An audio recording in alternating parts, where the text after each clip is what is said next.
Picture this. You're sitting at your kitchen table on a Tuesday morning, sipping coffee in your pajamas, when suddenly your phone buzzes. You check it, and there it is. A notification that $1,000 just landed in your bank account. Not because you worked overtime, not because you sold something, but simply because you own shares in companies that decided to share their profits with you. Sounds like a dream, right? Well, what if I told you this dream is absolutely achievable, and the math behind it is simpler than you might think? My name is Nick, and I help people understand how to build wealth through smart investing strategies. If you're curious about creating passive income streams that could eventually replace your day job, make sure to hit that subscribe button and give this video a thumbs up if you find it helpful. Now, before you start imagining yourself as some Wall Street wizard counting stacks of cash, let me bring you back down to earth for a moment. Earning $1,000 per month in dividends isn't some get-rich-quick scheme, and it's definitely not something that happens overnight. But here's the thing that might surprise you. It's also not as impossible as most people think. The real question isn't whether it can be done, but rather how much money you actually need to invest to make it happen. Here's where things get interesting, and frankly, where most people get completely confused. The amount of money you need depends entirely on something called dividend yield, which is basically the percentage of your investment that gets paid back to you annually in the form of dividends. Think of it like this. If you put money in a savings account that pays 2% interest, you know exactly what you're getting. Dividend yields work similarly, except instead of boring bank interest, you're getting paid by actual companies for owning a piece of their business. But here's where it gets tricky, and this is something that trips up even experienced investors. Not all dividend yields are created equal, and chasing the highest yield you can find is like chasing fool's gold. It looks shiny from a distance, but it might just fool you in the end. Let me paint you a picture. Imagine you're shopping for dividend stocks and you come across two options. Company A offers a modest 3% dividend yield, while Company B is flashing a tempting 12% yield. Your first instinct might be to think, well, that's obvious. I'll take the 12% and make 4 times as much money. But hold on there, Speed Racer. That 12% yield might be there for some very uncomfortable reasons. Sometimes a sky-high dividend yield is like a clearance sale at a clothing store. Everything's marked down because something's wrong with the merchandise. In the investing world, an unusually high yield often signals that either the company is struggling and the stock price has plummeted, making the yield appear artificially high, or the company is paying out more than it can actually afford, which means those generous payments might disappear faster than free donuts in an office break room. This is why smart dividend investors typically look for yields that fall somewhere between 0.5% and 5%. Yes, I know that sounds conservative compared to those flashy double-digit yields, but remember, we're trying to build sustainable wealth here, not gamble our money away on companies that might cut their dividends tomorrow. So let's get into the real numbers. If you want to earn $1,000 per month in dividends, you're looking at $12,000 per year in passive income. Now, depending on which dividend yield you're targeting, the amount of money you need to invest varies dramatically. And I mean dramatically. Let's start with a conservative approach. Say you decide to invest in a broad dividend-focused fund that yields around 3% annually. This is the kind of investment that holds stable, established companies, the boring but reliable type that have been paying dividends for decades. Think of companies like your local utility provider or that massive retailer where everyone shops. These aren't the exciting stocks that make headlines, but they're the ones that keep paying you month after month, year after year.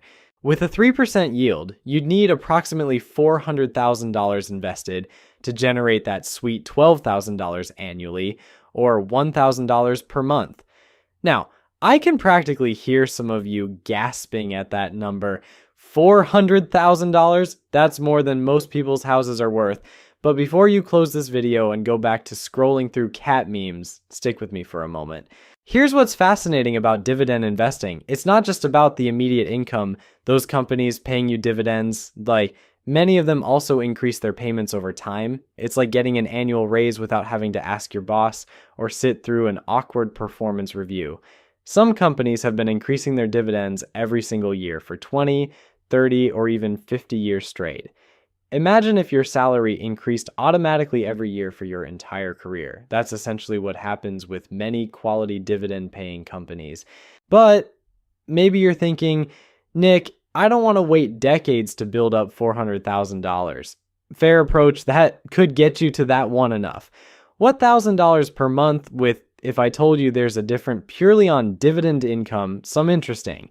Instead of focusing significantly less money up front, this is where things get really called the growth investors take what I first approach. They invest in companies that pay smaller dividends but grow much faster over time. The catch? You'll need to be more patient, and you'll need to think differently about how you generate that monthly income. Consider this scenario. Instead of investing in that 3% dividend fund, you put your money into a growth-focused fund that only yields about 0.5% in dividends but grows much faster in value. With this approach, you'd need close to $2.5 million to generate $1,000 monthly in pure dividends. That sounds insane, right? But here's the kicker. Because these investments grow so much faster, you might actually reach your income goals sooner by occasionally selling small portions of your holdings rather than relying solely on dividend payments. I know what you're thinking. That sounds complicated, and I thought we were talking about passive income. You're absolutely right to question this. The beauty of true dividend investing is its simplicity. You buy the stocks, they send you checks, and you sleep well at night knowing companies are working to pay you. There's something deeply satisfying about earning money while you're literally doing nothing else. Then there's the middle ground, which frankly might be the smartest approach for most people. What if you invested in something that tracks the overall stock market? You'd get a mix of dividend income and growth potential, essentially splitting the difference between the conservative dividend approach and the aggressive growth strategy. With this balanced approach, targeting something like a 1.5% dividend yield, you'd need roughly $800,000 to generate your $1,000 monthly dividend income. Still a substantial amount, but notably less than the growth-only approach, and you'd benefit from the overall market's historical tendency to increase in value over time. Now, I haven't even mentioned some of the more get you to that $1,000 specialized approaches that could potentially monthly target with even less money invested, but they come with their own unique sets of risks and considerations that we need to explore carefully. Let me tell you about some of these more specialized approaches because this is where dividend investing gets spicy. And by spicy, I mean potentially profitable, but also potentially painful if you don't know what you're doing. One popular strategy involves sector-specific investing, which is basically putting all your eggs in one industry basket and hoping that basket doesn't have any holes in it. Energy companies, for example, often offer dividend yields around 4 to 5%, which means you'd only need about $250,000 to hit that $1,000 monthly target. Sounds great, right? Well, ask anyone who invested heavily in oil and gas companies over the past few years how that worked out for them. It's been a roller coaster ride that would make even the most seasoned theme park enthusiast queasy. The thing about sector investing is that you're essentially making a bet on an entire industry. Sometimes you win big, sometimes you learn expensive lessons about diversification. Energy companies might pay generous dividends when oil prices are high and business is booming, but when market conditions shift, those dividends can disappear faster than your motivation to exercise after New Year's. Real estate investment trusts, or REITs as the cool kids call them, offer another interesting avenue. These are essentially companies that own and operate income-producing real estate, and they're legally required to pay out most of their profits as dividends. It's like being a landlord without having to deal with tenant calls about broken toilets at 2 in the morning. Many REITs offer yields in the 4 to 6% range, which could get you to your $1,000 monthly goal with anywhere from $200,000 to $300,000 invested. But here's where REITs get interesting and slightly complicated. They're sensitive to interest rate changes, economic conditions, and the overall health of the real estate market. When the economy is humming along nicely, REITs often perform beautifully. When things get rocky, well, let's just say they can test your patience and your commitment to passive income. Then there's the individual stock approach, which is where things get really interesting and potentially really dangerous, when this is like deciding to become your own fund manager, except you probably don't have a team of analysts and a Bloomberg terminal at your disposal. Some individual dividend-paying stocks offer yields of 6, 7, or even 8%, which means you could theoretically reach that $1,000 monthly target with as little as $150,000 to $200,000 invested. Sounds tempting, doesn't it? But here's the reality check. When you're investing in individual stocks, you're essentially putting all your faith in the management teams and business models of a handful of companies. Sometimes this works out spectacularly. Other times you wake up one morning to discover that your high-yielding dividend stock has decided to cut its dividend by 50% because, surprise, the business isn't doing as well as everyone thought. I've seen investors chase high-yielding individual stocks like they're chasing the latest trendy restaurant everyone's talking about, only to end up disappointed when the food doesn't live up to the hype. The appeal is obvious. Who wouldn't want to earn more money with less capital invested? But the risk is equally obvious once you start paying attention to what actually happens to companies that pay unsustainable dividends. This brings us to a crucial concept that most people completely overlook when they start dreaming about dividend income: the sustainability factor. It's not enough to find investments that pay high dividends today. You need investments that can keep paying those dividends tomorrow, next year, and ideally for decades to come. Think about it this way. If you're planning to rely on dividend income, you're essentially entering into a long-term relationship with these companies. And just like any relationship, you want partners who are reliable, stable, and likely to stick around for the long haul. You don't want to wake up one day to find they've run off with someone else, taking your monthly income with them. This is why many successful dividend investors focus on what are called dividend aristocrats, companies that have increased their dividend payments for at least 25 consecutive years. These are the Warren Buffetts of the dividend world, steady, reliable, and probably not going to surprise you with any dramatic personality changes. Companies like Coca-Cola, Procter & Gamble, and Johnson & Johnson have been paying and increasing dividends through recessions, market crashes, and various economic upheavals. But here's something that might surprise you about these ultra-reliable dividend payers. They often don't offer the highest yields. A company like Coca-Cola might only yield around 2.5% to 3%, which means you need roughly $400,000 invested to generate your $1,000 monthly.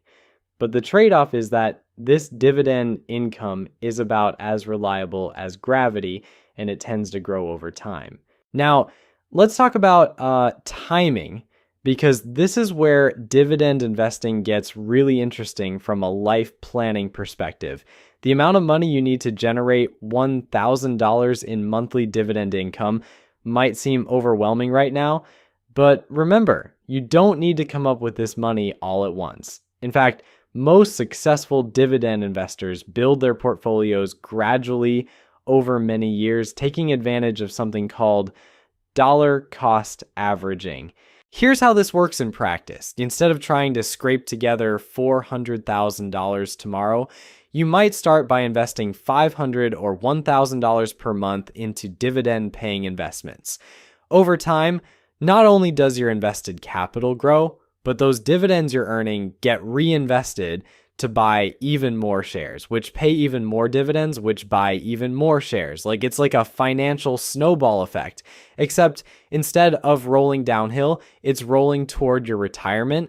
The beautiful thing about this approach is that it takes advantage of time and compound growth.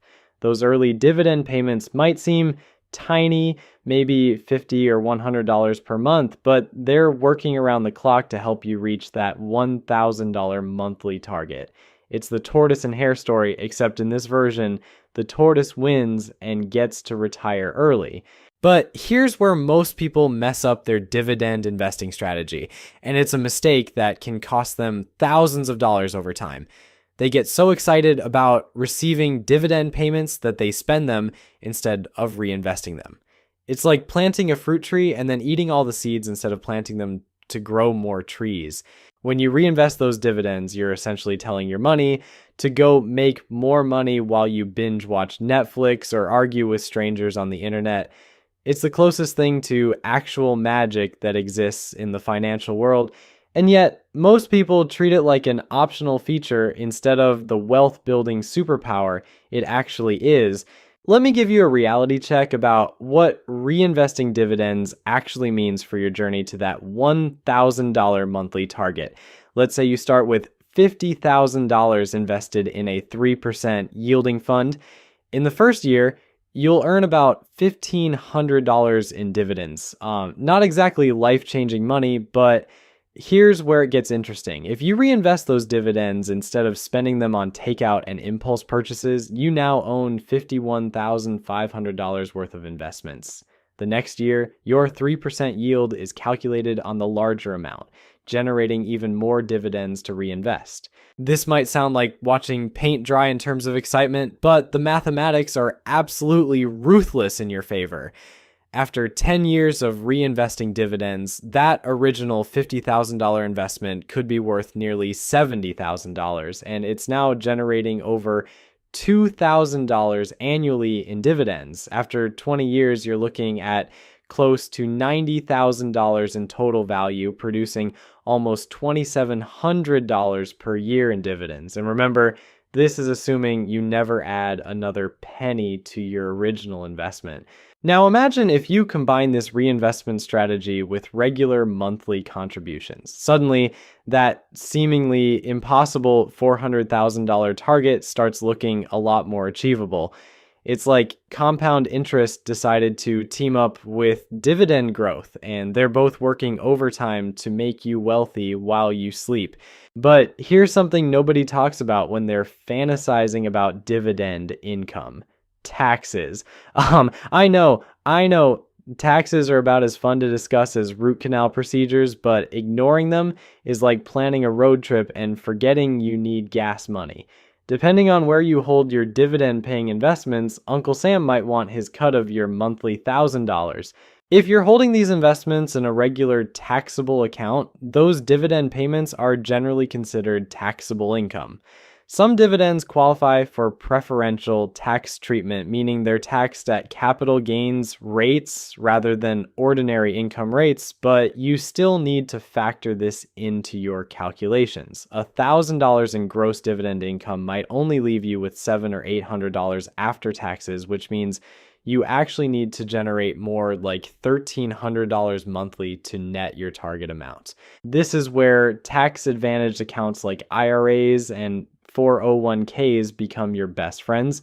Inside these accounts, dividends can grow and compound without the annual tax drag, which dramatically accelerates your journey to that monthly income target. The trade-off? You generally can't touch the money without penalties until you reach retirement age, which might not align with your dreams of early financial independence. Speaking of early financial independence, let's address the elephant in the room that nobody wants to talk about. Focusing solely on dividend income, especially early in your investing career, might actually slow down your wealth building journey. I can hear the dividend enthusiasts sharpening their pitchforks already, but hear me out on this. Companies that pay high dividends are essentially taking money they could use to grow their business and handing it to you instead. Sometimes this makes perfect sense, especially for mature companies that have limited growth opportunities. But for younger, faster growing companies, those retained earnings could potentially generate much higher returns if reinvested back into the business. It's like choosing between a steady allowance and the potential to earn much more by helping grow the family business. This is why many financial experts suggest focusing on total return rather than just dividend income, especially when you're decades away from needing the money. Instead of requiring $400,000 to generate $12,000 annually in dividends, you might only need $200,000 invested in growth-focused investments. You'd achieve the same $12,000 per year by occasionally selling small portions of your holdings, and you'd likely reach that $200,000 target much faster than the $400,000 dividend-focused target. But I get it. There's something psychologically satisfying about receiving actual dividend payments that you can't get from watching your account balance grow. It feels more real, more tangible, like getting paid for doing absolutely nothing. And honestly, that psychological component shouldn't be completely dismissed. If receiving dividend payments keeps you motivated to stick with your investing plan, that emotional benefit might be worth more than the potential mathematical advantages of pure growth investing. So there you have it, the not so secret formula for generating $1,000 per month in dividends. Whether you need $400,000 for that reliable 3% yield, or you're willing to take on more risk with specialized sectors requiring less capital, the path exists. The real question isn't whether you can build this passive income stream, but whether you're willing to start today instead of waiting for the perfect moment that never comes. Remember, every dividend aristocrat started as someone's first stock purchase, and every successful investor began with their first dollar invested.